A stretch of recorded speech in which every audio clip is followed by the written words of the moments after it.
इस कहानी की शुरुआत में हम दुनिया के सबसे बड़े समुद्री लुटेरे यानी पायरेट को देखते हैं, जिसका नाम गोल्ड रॉजर है, जो मरने से पहले सबको बताता है कि उसने सारा लूटा हुआ खजाना एक आइलैंड पर छिपा रखा है और जो उस खजाने को पा लेगा वो अगला पायरेट किंग और दुनिया का सबसे अमीर आदमी बन जाएगा। तो ये बात सामने आने पर पूरी दुनिया के पायरेट्स इस खजाने, जिसका नाम वन पीस है, उसकी तलाश में निकल जाते हैं। लेकिन बहुत सालों बाद भी ये खजाना किसी को नहीं मिलता। अब हम एक शिप को देखते हैं जिस पर काम कर रहे कुछ एम्प्लॉयज पानी में एक वाइन बैरल को देखकर उसे पानी से निकालने लगते हैं। लेकिन उसी दौरान उनकी नजर वहां सामने से आ रही एक पायरेट शिप पर पड़ती है, जिसे देखकर वो लोग घबराते हुए ये बात अपने कैप्टन को बता देते हैं और शिप पर इस कारण भगदड़ मच जाती है। इस तरफ पायरेट शिप के कैप्टन एलविदा अपने लोगों से पैसेंजर शिप पर जाकर सारा सामान लूटने को कहती है। इन लोगों में एक मासूम लड़का भी था जिसका नाम कॉबी है, जिसे एलविदा ने अपना गुलाम बना रखा था। अब ये सब लोग पैसेंजर शिप पर आकर सामान लूटने लगते हैं। इसी दौरान हम एक ऑरेंज बालों वाली एक पैसेंजर को देखते हैं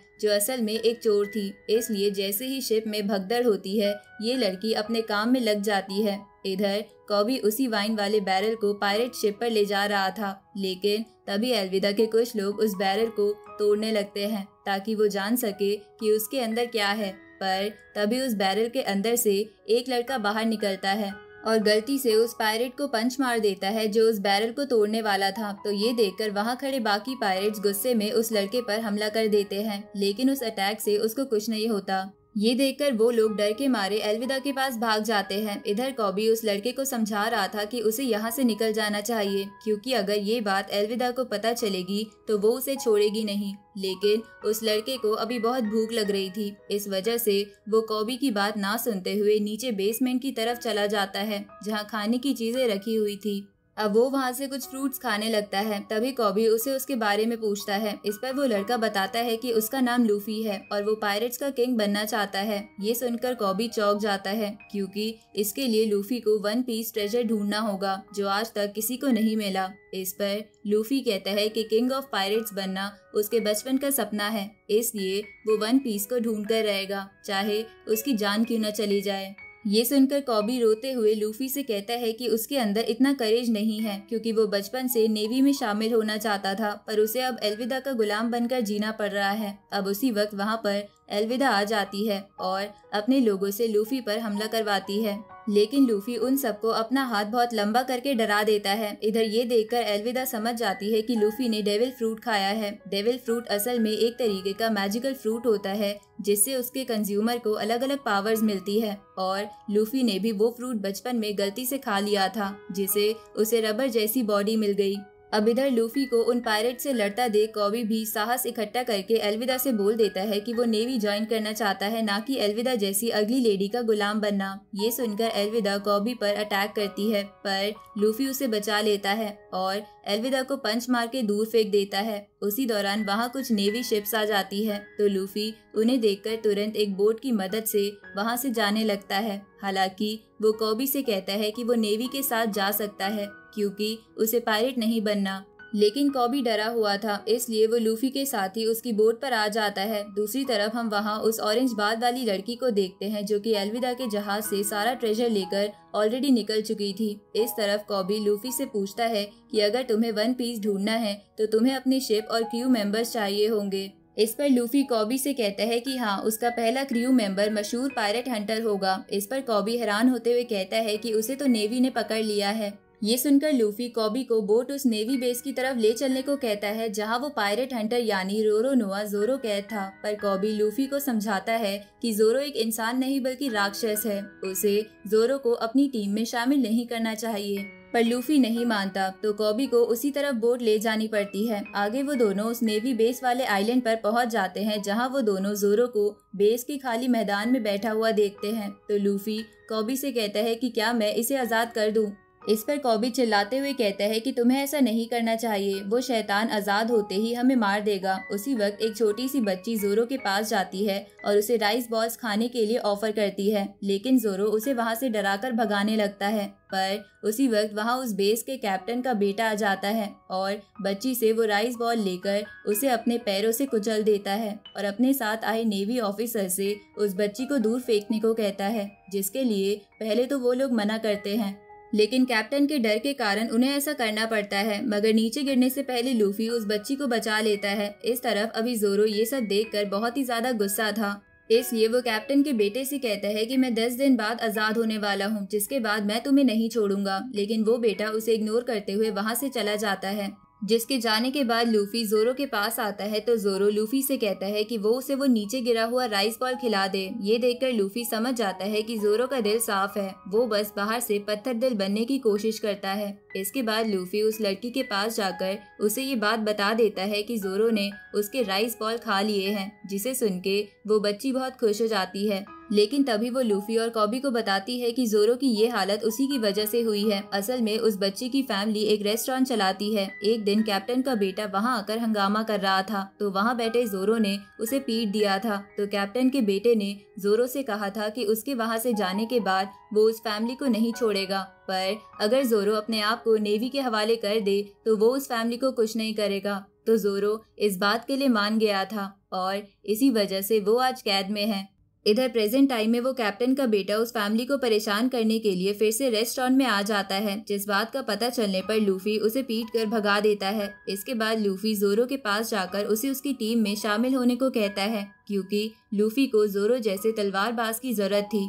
पर जोरो इसके लिए साफ मना कर देता है। तो लूफी जोरो की तलवार ढूंढने चला जाता है, क्योंकि उसे लगता है कि तलवार देखकर जोरो इसके लिए मान जाएगा। इधर हम उसी नेवी बेस के टावर को देखते हैं, जहां कैप्टन मॉर्गन भी था, जो दिखने में बहुत ताकतवर और खतरनाक लग रहा था। मॉर्गन इस वक्त टावर पर अपना बड़ा सा स्टैचू लगवा रहा था, लेकिन उसी समय उसका बेटा वहां आकर अपने पिटने वाली बात बता देता है। तो मॉर्गन उसे ही डांटने लगता है कि वो पिट के आ गया। तभी वहां जंप करके लूफी आ गया था, जिसने गलती से मॉर्गन का स्टैचू तोड़ दिया था। जिसके बाद वो मॉर्गन के बेटे को लेकर वहां से चला जाता है, ताकि वो जोरो की तलवारों का रास्ता दिखा सके।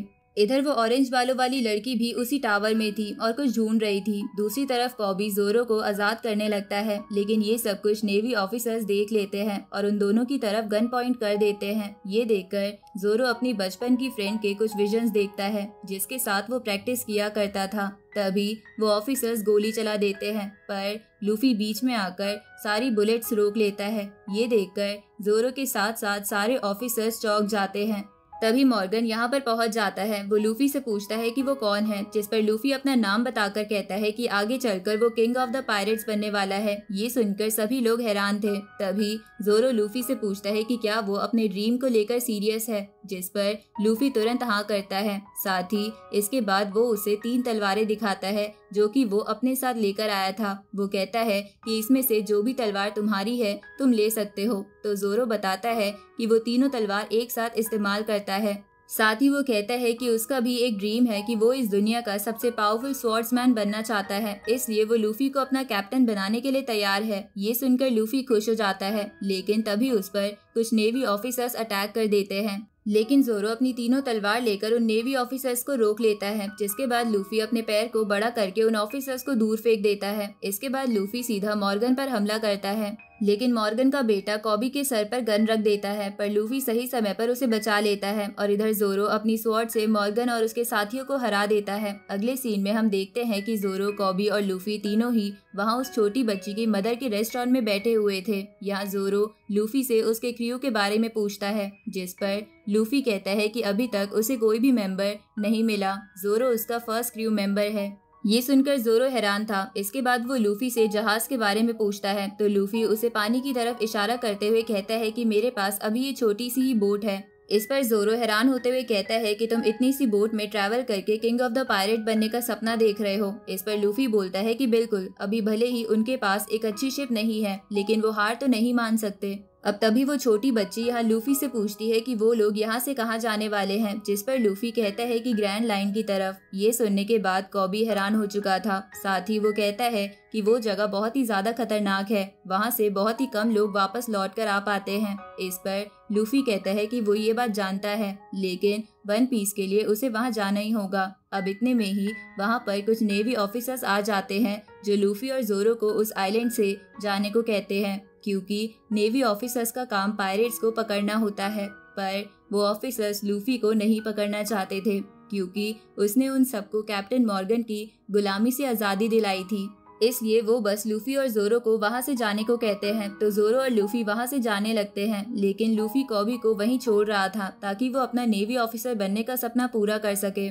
उसी वक्त वो ऑफिसर्स लूफी से पूछते हैं कि क्या कॉबी भी उनके साथ है। तो लूफी कॉबी को मारते हुए कहता है कि ये मासूम सा लड़का मुझ जैसे खतरनाक पायरेट के साथ कैसे हो सकता है। लूफी ऐसा इसलिए करता है ताकि उन ऑफिसर्स को ये ना पता चले कि कॉबी उनके साथ था, वरना वो ऑफिसर नहीं बन पाता। इधर कॉबी भी ये समझ जाता है और रोते हुए लूफी के वहाँ से जाने के बाद उन ऑफिसर से कहता है कि वो भी एक ऑफिसर बनना चाहता है। तो कॉबी की डिटर्मिनेशन को देखकर वो नेवी ऑफिसर कहता है कि ये चीज इतनी आसान नहीं है, इसलिए आगे चलकर जो भी प्रॉब्लम आएंगी वो तुम्हें खुद फेस करनी होगी। ये सुनकर कॉबी समझ गया था कि उस ऑफिसर ने उसे नेवी ऑफिसर बनाने के लिए हाँ कर दी है, इसलिए अब वो तुरंत अपने नए कैप्टन को सैल्यूट करता है। इधर लूफी और जोरो अपनी बोट से ग्रीन लाइन की तरफ जा रहे थे, जहां जाते हुए लूफी जोरो से कहता है कि वन पीस को हासिल करके पायरेट्स का किंग बनना मेरा सपना है और मैं इसे पाकर रहूंगा। ये सुनकर जोरो को लगता है कि लूफी वन पीस के चक्कर में पागल है। अब इसी के साथ ये पार्ट यहीं खत्म होता है।